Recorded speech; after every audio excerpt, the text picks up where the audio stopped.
E aí, pessoal que estuda matemática, tudo bom com vocês? Comigo mais uma vez, tá tudo ótimo. No vídeo de hoje vamos fazer a segunda parte dos exercícios do Teorema de Pitágoras. Vamos lá? Em um triângulo ABC retângulo em A, trace a altura AH. Pergunta: mostre que a soma das áreas dos círculos inscritos nos triângulos AHB e AHC é igual à área do círculo inscrito em ABC. Então, como sempre, recomendo que pause o vídeo, tente resolver, depois dá play e segue comigo na resolução. Vamos lá. Para a resolução. Vamos lá. Primeiro eu montei aqui as figuras. Fiz dois triângulos, né, porque ele quer círculos inscritos e para não ficar um círculo sobre o outro, eu acabei fazendo eles aqui separadinho. Certo? Então tá aqui. Tá um círculo inscrito no segmento AHC e outro círculo inscrito no segmento ABH e um círculo inscrito no segmento no triângulo ABC. E a questão quer que você prove que a área desse círculo azul mais a área desse círculo amarelo é igual à área desse círculo verde. Ok? Então, vamos chamar de R1 o raio desse círculo aqui amarelo, de R2 o raio do círculo azul e R o raio do círculo verde. Vamos lá. Como esses triângulos são semelhantes, eles são semelhantes por causa dos ângulos, né? Por exemplo, esse triângulo aqui ele é retângulo, né? E aqui ele tem um ângulo B e um ângulo reto. E esse outro triângulo aqui, ele grandão, ele de fora, ele tem um ângulo B e um ângulo reto. Então, como a soma dos ângulos é 180, esse ângulozinho aqui, né? O ângulo AHC vai ser igual ao ângulo C desse outro triângulo. Por isso que ele é semelhante. E de forma análoga, esse outro triângulo aqui, que está com o círculo escrito azul, ele tem aqui um ângulo reto também e um ângulo C, que nem esse aqui, um ângulo reto e um ângulo C. Então, esse ângulo aqui B vai ser correspondente a esse pedacinho aqui de cima. Ok? Então, eles são semelhantes. E como você tem um triângulo semelhante a outro e o outro semelhante a outro, então esses dois vão ser semelhantes entre si. Tranquilo? Continuando. Então, vamos fazer uma relação de semelhança entre os raios. Lembrando que o objetivo é sobre as áreas, né? Então a gente quer chegar na formulazinha que envolve as áreas dos círculos. E lembrando que a área do círculo é πr ao quadrado. Então a gente vai ter que trabalhar esses raios até chegar em πr ao quadrado.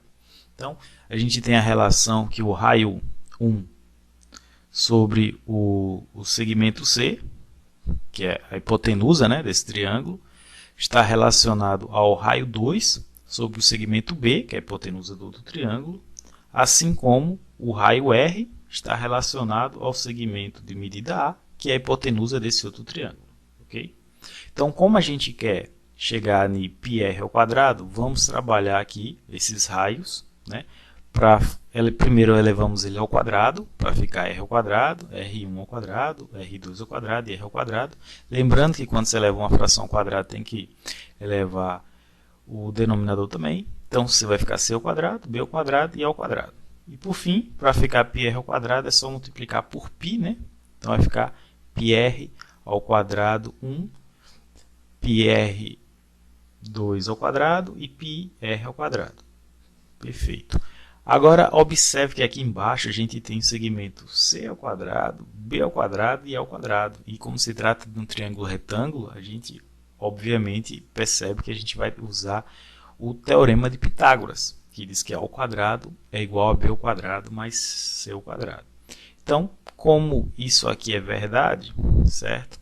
Então, a gente pode simplesmente, né, fazer a correspondente. Quem é correspondente ao quadrado é πr ao quadrado. Quem é correspondente ao b ao quadrado é o πr2 ao quadrado. E quem é correspondente ao c ao quadrado é o πr1 ao quadrado. Só fiz mudar a ordem aqui. Então a gente ficou que πr ao quadrado é igual a πr1 ao quadrado mais πr2 ao quadrado. Como isso aqui é a área do círculo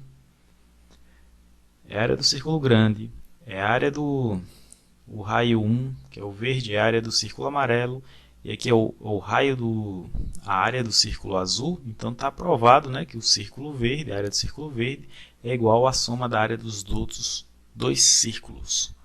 Beleza? Vamos para a próxima questão. Quinta questão.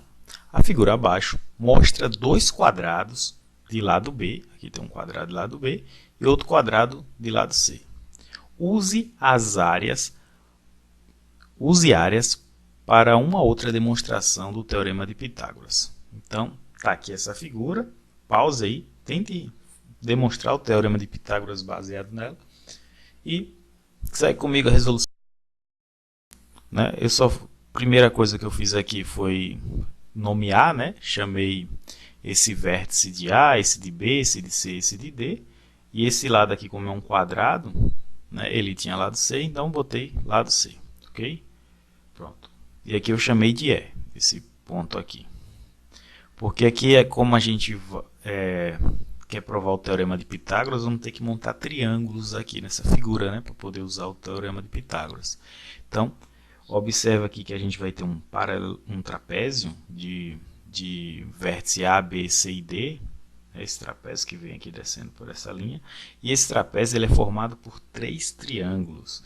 Vai ser formado por esse triângulo aqui, ABE, esse triângulo aqui da esquerda, o triângulo aqui do meio, o AED, e o triângulo aqui à direita, o SCD. Esses três triângulos formam um trapézio.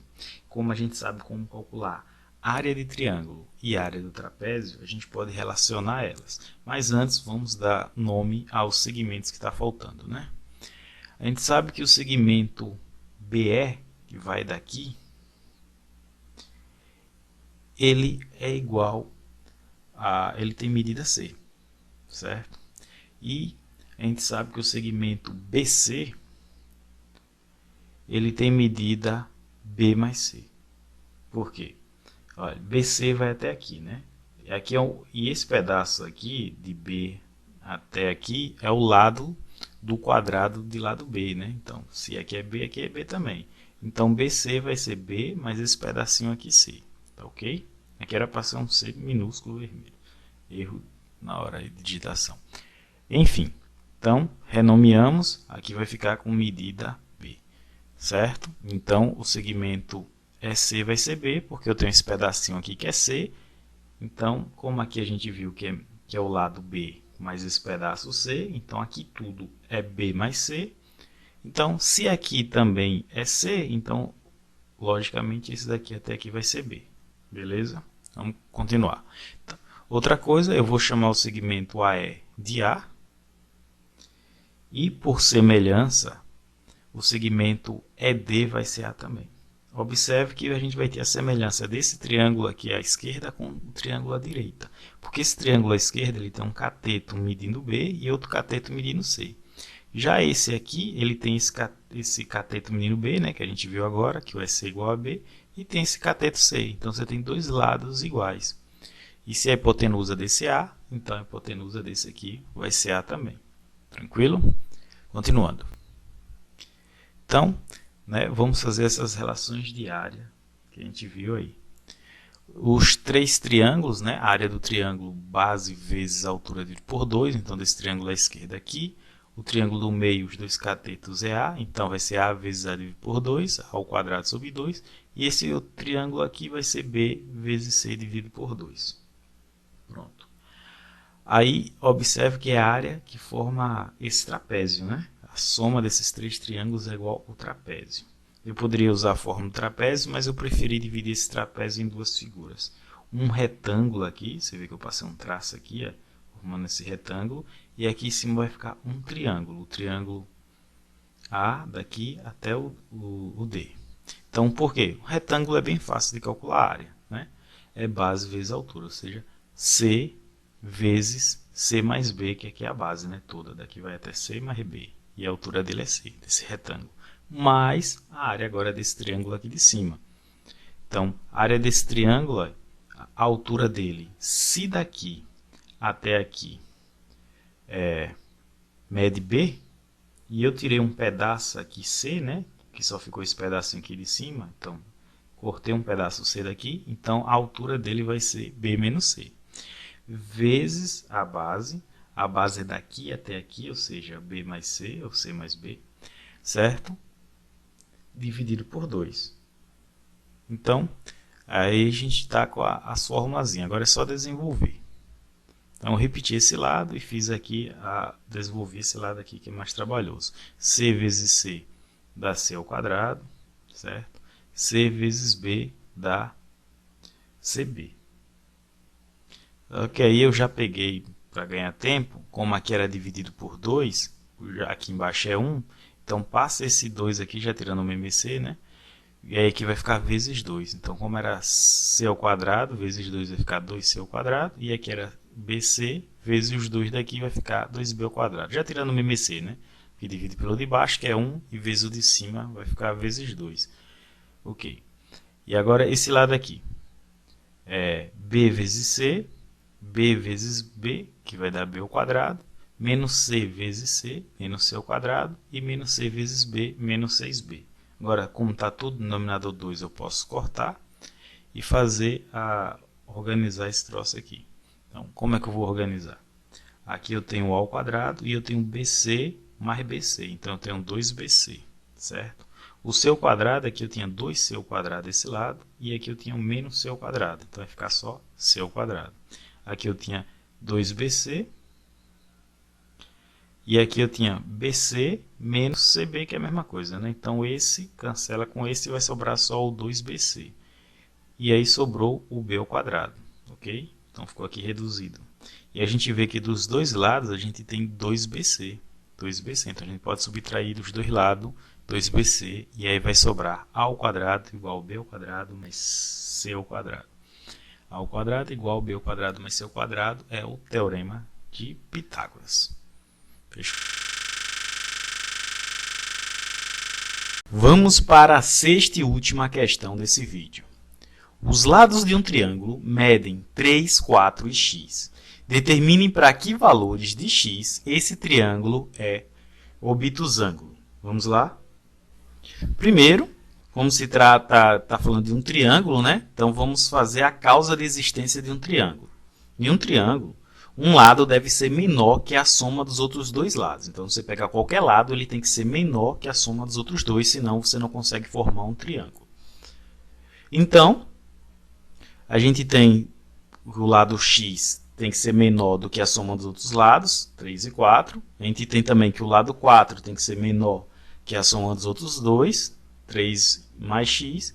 E a gente tem também que 3 tem que ser menor do que a soma dos outros dois, que é 4 mais x.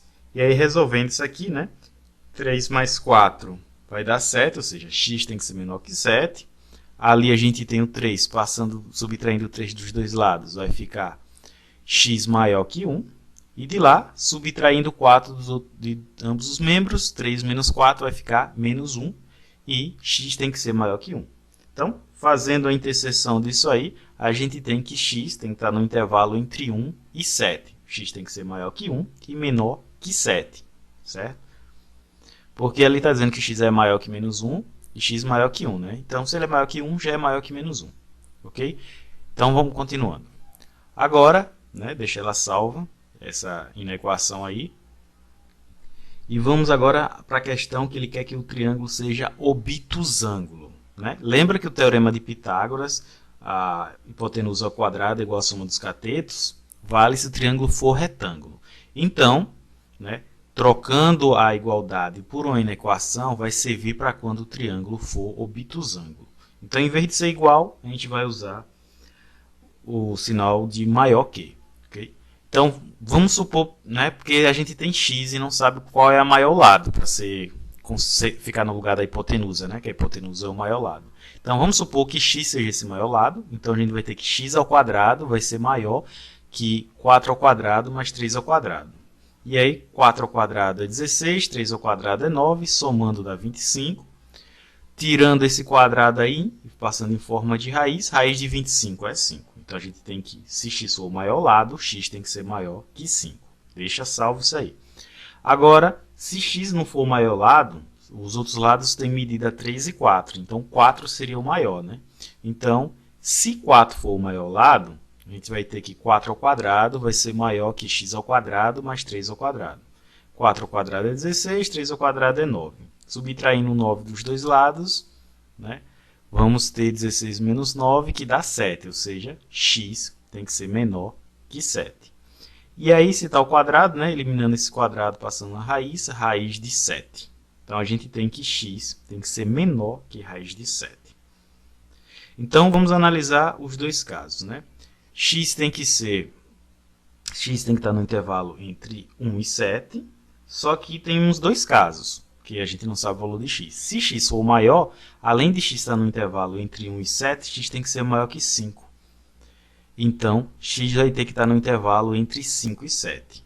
E se o x não for maior, se o 4 for maior, né, a gente viu que o x tem que ser menor que raiz de 7. Mas lembre, para ser triângulo, ele tem que estar entre 1 e 7. Então, se o 4 for maior, o x vai ter que estar entre 1 e raiz de 7, porque ele tinha que estar no intervalo entre 1 e 7 e ser ao mesmo tempo menor que 7, e raiz de 7.